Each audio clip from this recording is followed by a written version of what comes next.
Saya ingin menanyakan tentang merokok. Apakah dibolehkan? Hukumnya bagaimana? Sedangkan dalam bungkus rokok, merokok adalah membunuh. Merokok adalah menyebabkan beberapa penyakit.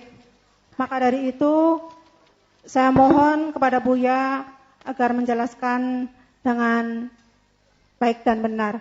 Terima kasih. Wassalamualaikum warahmatullahi wabarakatuh. Ketahuilah bahwasanya Islam itu mengajari kebaikan. Semua hal yang membahayakan hukumnya adalah haram kalau dikonsumsi. Apapun membahayakan. Haram. Segala sesuatu. Apakah itu makanan, ada roti yang sudah terbukti kalau itu menyebabkan penyakit, kalau kita memaksa untuk makan adalah haram. Membahayakan menurut siapa? Ini yang harus kita ketahui, tidak seenaknya. Kiai pun tidak laku di sini kalau urusan kesehatan. Kiai nggak laku. Kiai bukan seorang medis. Bukan seorang dokter yang tahu ini bahaya atau tidak. Tanyakan kepada ahlinya. Sama urusan keamanan di sebuah tempat. Apakah itu namanya hutan, belantara atau apa? Kiai nggak ngerti kalau di hutan itu ada harimaunya dan sebagainya. Tapi orang penjaga hutannya sudah berkata, awas jangan masuk, ada harimau, ganas. Yang bicara adalah perhutani. Yang menjaga hutan, percaya atau tidak? Kalau kita masuk haram namanya bunuh diri, sudah dikasih tahu. Tapi kalau yang ngomong Ustadz dari mana tahu? Ya kira-kira aja. Oh nggak bisa dipercaya ini. Tanyakan ahlinya orang perhutani sana tuh. Ahlinya. Jadi kalau ada sangkut pautnya dengan kesehatan juga bukan ustadz yang ngomong. Makanya kalau ada ustadz berfatwa, ada sangkut pautnya dengan kesehatan, maka harus berkomunikasi dengan dokter. Tanyakan kepada dokter, es jenis ini membahayakan atau tidak? Kalau dokter semuanya sepakat ini membahayakan, maka langsung keluar fatwanya ustadz. Berdasarkan perkataan dokter yang dia adalah ahlinya, maka ini makanan membahayakan, maka fatwa haram. Fatwanya dokter. Berdasarkan keterangan perhutani bahasanya banyak harimau beranak dan pada ganas-ganas, maka dilarang masyarakat untuk masuk di situ. Ulama fatwa haram kau ke sana. Karena apa? Fatwa aja berdasarkan kepada ahlinya. Nah, ini berkenaan dengan rokok yang ditulis di situ, kita perlu bertanya kalau tanyakan kepada dokter, itu bohongan atau beneran ancaman kayak begitu yang gede-gede gitu. Kita perlu bertanya. Dan kita perlu jujur, jangan nuruti hawa nafsu karena saya candu atau saya punya pabrik rokok dan sebagainya. Kita bicara halal haram ini adalah kita kembalikan. Siapa yang ngomong seperti itu? Apakah kiai yang nempelin begitu? Bukan kiai juga. Yang nempelin adalah yang punya rokok tambahan. Loh kenapa kok kamu tempelin, wong kamu jualan kok ngancem saya? Kata dia, wong saya ancam juga mau kok. Mestinya secara akal kalau memang tidak ada apa-apanya, itu tidak perlu diancam begitu. Biar tambah senang mungkin akan dirubah. Yang merokok akan semakin sehat awet muda, begitu. Karena biar laku, kan begitu. Ternyata ditulis, membuat begini-begini, rokok membunuhmu. Dan seterusnya. Dan mohon ya, kita perlu membangun keinsyafan. Wahai semua yang merokok. Kalau ternyata Anda masih ada kecanduan, khawatir benar-benar ini sesuatu yang dilarang. Sekarang tinggal minta kepada Allah, jauhkan saya dari merokok dengan kasih sayangmu. Karena yang ngomong itu dokter. Biarpun dokter yang merokok sendiri ngomong, benar tak dokter kalau kalimat itu membahayakan? Iya. Kalau rokok itu bahaya? Iya sebetulnya iya. Lah kok ngerokok? Senyum. Karena ada candunya. Ada apa?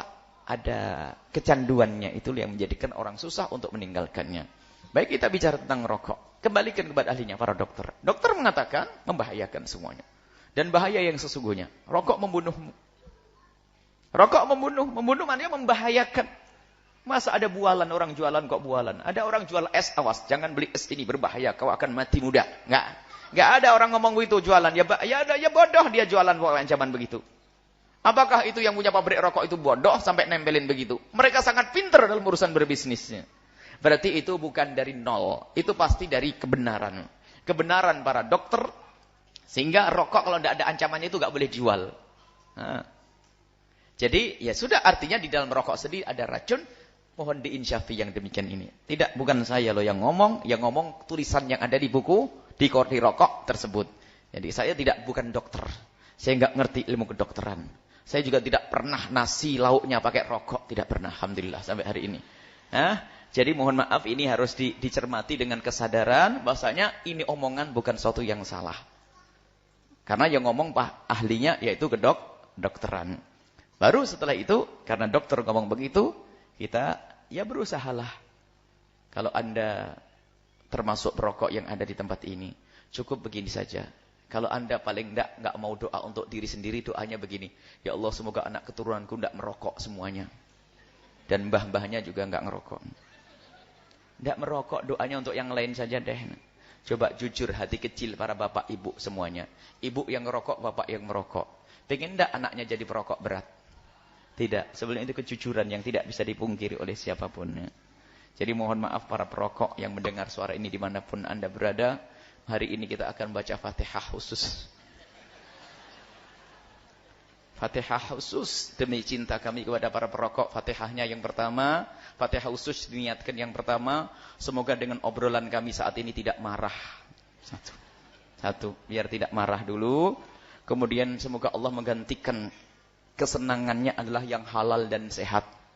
Yang bersih, bukan rokok. Dan semoga Allah menjadikan dia semakin tidak senang sama rokok. Dan semoga dimudahkan makan segala macam, enggak jadi penyakit ya. Makan buah enak, makan nasi enak, makan daging enak, semuanya enak. Pokoknya yang halal-halal enak, tapi menjadi benci tidak senang rokok. Amin. Hukum merokok. Saya pribadi ya, kalau berbeda pendapat ya saya hargai, silakan saja. Tapi saya pribadi mengatakan haram. Haram saya pribadi. Kalau antum percaya dengan saya, ya antum tinggalkan rokok. Tinggalkan. Apa dalil yang menjadikan? Tolong sampaikan pada saya saja bukti, satu saja menguatkan pada saya bahwa rokok itu bisa halal. Halal itu kan artinya nggak ada masalah, hilal muskilah, nggak ada masalahnya. Tidak menimbulkan masalah, tidak madarat, tidak melanggar unsur yang bisa menyebabkan jatuh hukum-hukum yang sifatnya kemudian mencegah dari keburukan. Baik, mencegah dari keburukan, segala yang halal pasti baik.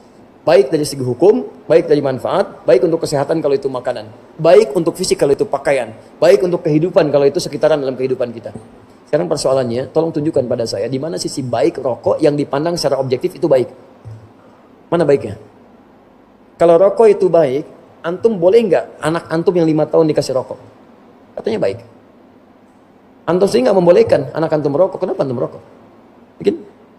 Dan antum sepakat bahwa rokok itu kan ada racunnya. Di dalam rokok itu ada sesuatu yang berbahaya. Antum yang merokok, Masya Allah, menebarkan juga racun untuk orang lain. Dan penghisap itu kan lebih banyak ya negatifnya dibandingkan dengan perokok aktifnya. Perokok pasif itu lebih berbahaya. Dan sudah banyak penelitian di situ.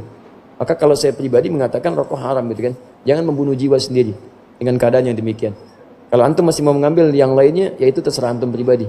Ya, tapi kalau antum bisa merokok misalnya sampai malam ini, saya katakan pada antum, kalau antum mencintai kita semua, berhentilah antum merokok. Simpan. Ya, setiap antum merokok, Masya Allah. Setiap mau merokok, antum bikin kotak aja dulu. Kalau bisa kotak kayak akuarium. Simpan. Ya, terus kebiasaan antum merokok, begitu kemudian ingin beli rokok, antum ganti Bismillah, masukkan ke akuarium itu. Bismillah, masukkan lagi. Bismillah, setiap mau merokok, berlindung kepada Allah. Ya Allah, jauhkan saya Allah. Dari rokok jauhkan saya. Minta, bertekad. Tapi konsisten. Ya, begitu uang siap diberikan, masukkan akuarium. Lihat dalam setahun. Begitu setahun, bisa beli motor antum. Buka akuariumnya. Antum lihat, ternyata kebiasaan merokok itu ketika antum simpan, hasilnya bisa bermanfaat lebih untuk antum. Ya, jadi saya mohon kepada antum semua, kalau merokok lebih baik berhenti saja. Kalau ada pendapat lain, itu pendapat masing-masing. Tidak harus dan saling berselisih di situ. Jelas ya?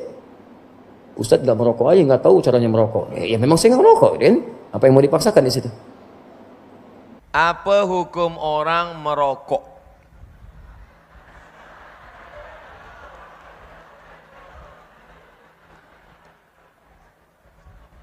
Ini bukan fatwa Abdul Somad. Abdul Somad bukan ulama. Abdul Somad hanya membacakan fatwa ulama sahaja. Pertama, Mufti Mesir, Syekh Ali Jum'ah. Kata Syekh Ali Jum'ah, Mufti Mesir, rokok haram. Mufti Mesir satu lagi, Syekh Nasr Farid Wasil. Kata Syekh Nasr Farid Wasil, rokok haram. Mufti Saudi Arabia, rokok haram. Saya tak tahu di Sabah rokok haram ke makruh. Ustaz Abdul Somad merokok, saya tak merokok. Itu fatwa ulama. Adakah ulama yang memfatwakan makruh? Ada. Sebab kata dia di Quran tak ada ayat menyebut ya ayyuhalladzina amanu inna rokok haram, tak ada.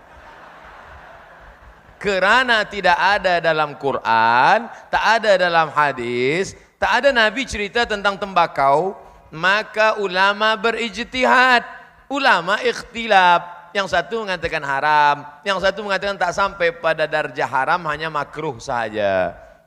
Nah, jadi puan-tuan pilihlah nak haram apa nak makruh. Tapi jangan gara-gara yang saya sampaikan ni ada makruh, yang dah berhenti dia merokok balik. Saya sebenarnya nak berhenti Ustaz, tapi sebab Ustaz kata makruh, saya pilih makruh je lah. Yang dah berhenti elok, sebab dia banyak memudaratkan. Mudaratnya lebih besar daripada manfaatnya. Tapi saya nak cerita sikit. Ada sahabat saya namanya Al-Mukarram Al-Ustadz Luqman Syarif.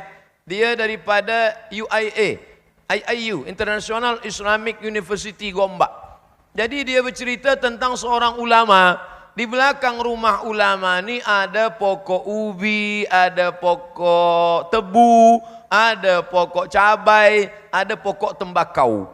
Suatu malam datang, dia duduk kat kampung, maka suatu malam datanglah babi, khinzir, datang khinzir, pagi dia buka jendela tengok, habis tebu, habis cabai, habis kacang, habis ubi, semua tak ada. Yang tak dimakan babi, khinzir, hanya tembakau. Rupanya khinzir pun mengharamkan tembakau.